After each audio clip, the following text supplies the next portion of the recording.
So Jasmine Terry, tell me, how did you even hear about EEI in the first place?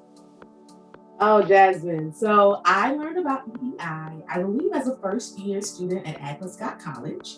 I actually learned about EEI from you, from Jasmine Adams. We both attended high school together, and I always saw Jasmine as a big sister, as a mentor, as someone who was very driven and loving, but just about her business. And she talked about EEI. Once you were involved in EEI and you went to the trainer sessions and you were preparing to teach the workshops, tell us a little bit about the workshops that you enjoyed teaching and the ones that you were apprehensive about, even though you had to teach them anyway.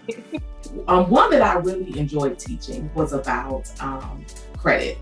And I remember enjoying it because it definitely was a learning curve for me. I hadn't had much history with credit cards. I knew about credit from my parents and the fact that they, use credit, sometimes overspent. But it was one of those things where they tread very cautiously. And it was taught to us, you only use credit if you are responsible enough to, use it well. And can I share another one that was fun too, Jazz? Yeah, okay. I really enjoyed the savings and investing session as well. Okay, yeah. That was kind of the one that I think I got it the most, and I understood some basics of savings, and I really enjoyed teaching about it. And, one thing that just stuck with us as we went through the own trainings ourselves was pay yourself first. That was one thing that Sam, really reiterated, the trainers really reiterated, start paying yourself first at a young age. And that's a really great tool to have as you go older. And I mean, I could just imagine, like, pay yourself first. So you start with just 10%. Start with 10% of your student worker job, your side job.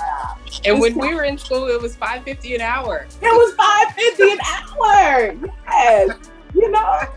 And people are like, what? Pay yourself first. Like, that was foreign to so many people. Like, you don't spend it all. Like, no, you don't spend it all. Just save a little bit. And now, as older adults, not older, but older millennials. But still, for older millennials.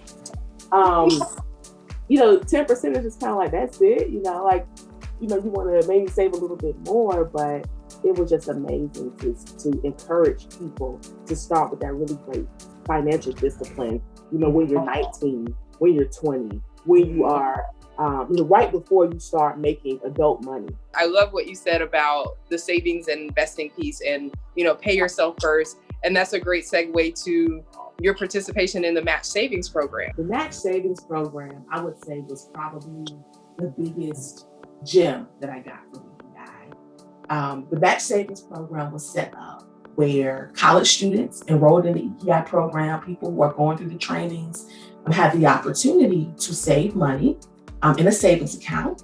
And at the end of the program, EEI will match what you save up to a certain amount. So I believe when I was going through, it was $500, maybe $500 a semester or something along those lines. But it was up to $2,000. So I remember, I had reached my savings goals, Dad. I had graduated from college. I remember contacting Nick White, who was working in the EEI office at the time. And Nick, I need my check. I meet the goal. I completed the program. And I got the check, the $2,000 match, and used the $4,000 as a significant down payment on the car that I wanted. I did not have any car loan debt because of the down payment I was able to make. Shout out to EEI for the match savings.